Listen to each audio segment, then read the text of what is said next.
नमस्कार दोस्तों, मैं राजेश दुधानी एडवोकेट आज आपके साथ डिस्कस करूंगा द नोटरी एक्ट 1952 के बारे में। दोस्तों, ये एक ऐसा एक्ट है जिसके तहत में जो लॉ ग्रेजुएट्स हैं यानी जो एडवोकेट बन चुके हैं और अपने आप को बीसीआई में रजिस्टर्ड करवा चुके हैं, वो व्यक्ति दोस्तों इसके लिए एलिजिबल होते हैं और वो किसी भी अपने एरिया के कंसर्न डिस्ट्रिक्ट कोर्ट में डिस्ट्रिक्ट जज साहब के सामने अपनी एप्लीकेशन दे सकते हैं और उन एप्लीकेशन के ऊपर में दोस्तों जो डिस्ट्रिक्ट कोर्ट है वो सेंट्रल गवर्नमेंट या स्टेट गवर्नमेंट को भेज देती है, ताकि जब भी लाइसेंस अगर इशू होते हैं तो व्यक्ति को उसमें चांस दिया जा सके और वो व्यक्ति जिसको ये चांस मिलता है वो नोटरी पब्लिक कहलाता है। यानी कि उसको जो है सरकार द्वारा एक मान्यता दे दी जाती है जो कि किसी भी डॉक्यूमेंट्स को अटेस्ट कर सकता है, वेरीफाई कर सकता है और ऑथेंटिकेट कर सकता है। दोस्तों, नोटरी जो है वो किसी भी स्टेट गवर्नमेंट या फिर सेंट्रल गवर्नमेंट द्वारा नियुक्त किया जाता है और जो स्टेट गवर्नमेंट अगर किसी को नियुक्त करती है तो वो नोटरी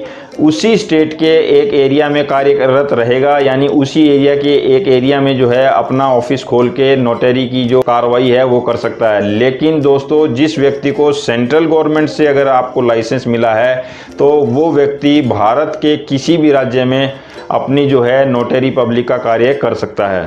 दोस्तों, इसके लिए जो क्राइटेरिया रखा गया है वो ये है कि कोई भी व्यक्ति जिसने 10 साल की प्रैक्टिस कर ली हो वो इसके लिए एलिजिबल है। लेकिन अगर कोई व्यक्ति SC ST की कैटेगरी में आता है या फिर कोई महिला एडवोकेट है तो दोस्तों उनके लिए ये जो टाइम लिमिट है वो 7 साल की रखी गई है, यानी वो 7 साल की प्रैक्टिस के बाद में एलिजिबल हो जाते हैं नोटरी पब्लिक बनने के लिए। और किसी भी पुरुष के लिए ये 10 साल की जो है टाइम लिमिट रखी गई है। और दोस्तों, ये जो टाइम लिमिट के बाद में अगर किसी व्यक्ति को लाइसेंस मिलता है तो वो 5 साल के लिए है और 5 साल के बाद में फिर वो रिन्यू करवा सकता है अपने उस लाइसेंस को। दोस्तों, जो नोटरी पब्लिक है वो एक तरह से सरकार द्वारा नियुक्त किया गया व्यक्ति है, क्योंकि सरकार जो है हर व्यक्ति के पास में जाके किसी भी डॉक्यूमेंट्स को वेरीफाई, ऑथेंटिकेट या टेस्ट नहीं कर सकती। इसलिए दोस्तों, सरकार जो है अपनी तरफ से पब्लिक की हेल्प के लिए, पब्लिक की सुविधा के लिए, पब्लिक की सहूलियत के लिए ऐसे व्यक्तियों को नियुक्त करती है,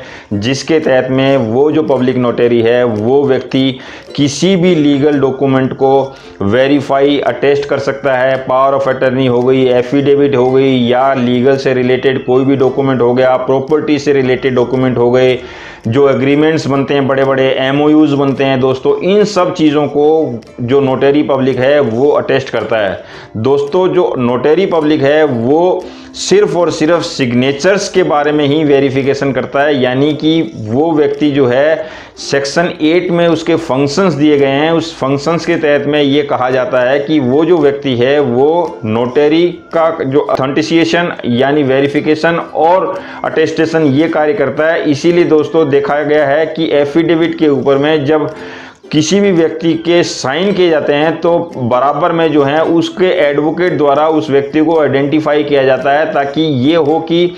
जिस व्यक्ति ने साइन किए हैं वो व्यक्ति वही है जो साइन कर रहा है। इस बात की तस्दीक जो है उसका एडवोकेट एफिडेविट के ऊपर में करता है। दोस्तों, जो नोटरी पब्लिक है उसको हटाया भी जा सकता है, और जब हटाया जाता है यानी किसी भी तरह से अगर उसका कोई मिसकंडक्ट है या फोर्जरी है तो दोस्तों उस कंडीशन में सरकार द्वारा ही उसे हटाया जा सकता है। किसी भी प्राइवेट व्यक्ति या इवन कोर्ट जो है सुओ मोटो कॉग्निजेंस नहीं लेती है उसे हटाने के लिए। सेक्शन 12 जो है इसके लिए एक प्रावधान भी किया गया है दोस्तों कि अगर कोई व्यक्ति झूठ बोल के या अगर गलत ढंग से अपने आप को प्रोजेक्ट कर रहा है कि मैं नोटरी हूं जबकि वो नोटरी नहीं है, तो दोस्तों सेक्शन 12 में ये स्पष्ट प्रावधान है कि उसको 1 साल की सजा और जुर्माना किया जा सकता है। और वो जो सजा का पीरियड है दोस्तों वो 1 साल से बढ़ा के 7 साल तक भी किया जा सकता है अगर कोई वो गंभीर अपराध में शामिल या संलिप्त है तो सेक्शन 12 जो है वो इस बात की तस्दीक करता है कि उसे जो है पेनल्टी भी मिल सकती है। और सेक्शन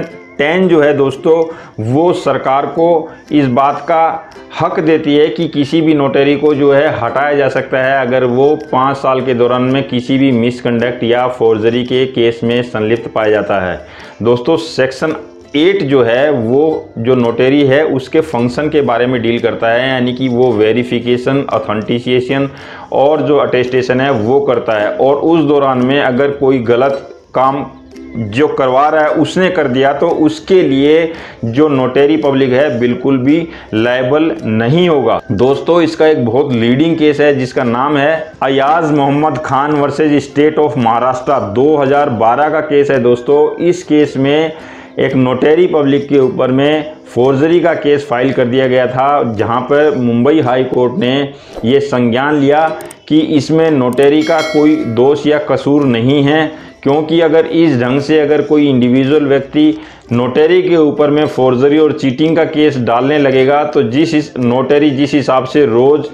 सैकड़ों अटेस्टेशन और वेरिफिकेशन करते हैं तो वो तो फिर सारे दिन कोर्टों में ही चक्कर लगाता रह जाएगा। तो दोस्तों इस तरह से सेक्शन 8 में जो है इनके जो है फंक्शंस डिफाइन किए गए हैं और इनके ऊपर में नोटरी पब्लिक के ऊपर में डायरेक्ट लायबिलिटी नहीं आती, जो कि अयाज मोहम्मद खान के केस में मुंबई हाई कोर्ट ने ये माना कि अगर इस ढंग से फोर्जरी और चीटिंग का केस डाल दिया जाएगा तो फिर वो व्यक्ति हमेशा कोर्टों के ही चक्कर लगाता रह जाएगा और वहाँ पे उसको नोटरी पब्लिक को बरी किया गया। दोस्तों जो सेक्शन 13 है नोटरी पब्लिक एक्ट का वो बहुत स्पेसिफिक है। वो ये कहता है दोस्तों कि किसी भी नोटरी पब्लिक के ऊपर में कोई भी प्राइवेट व्यक्ति या इवन कोर्ट भी जो है कॉग्निजेंस लेके केस नहीं फाइल कर सकते। क्यों? क्योंकि इसके लिए सेंट्रल गवर्नमेंट या स्टेट गवर्नमेंट के अधिकारियों को ही जो है पावर दिए गए हैं। वो ही अगर ये देखते हैं कि अगर किसी नोटरी ने फोर्जरी या फिर गलत कार्य किया है या चीटिंग की है तो वो कंप्लेंट जो है उस नोटरी के खिलाफ कोर्ट में केस दायर करते हैं। दोस्तों इसका एक बहुत ही इंपॉर्टेंट जजमेंट है जिसका नाम है चांदमल मोतीलाल बोरा वर्सेस स्टेट ऑफ महाराष्ट्र।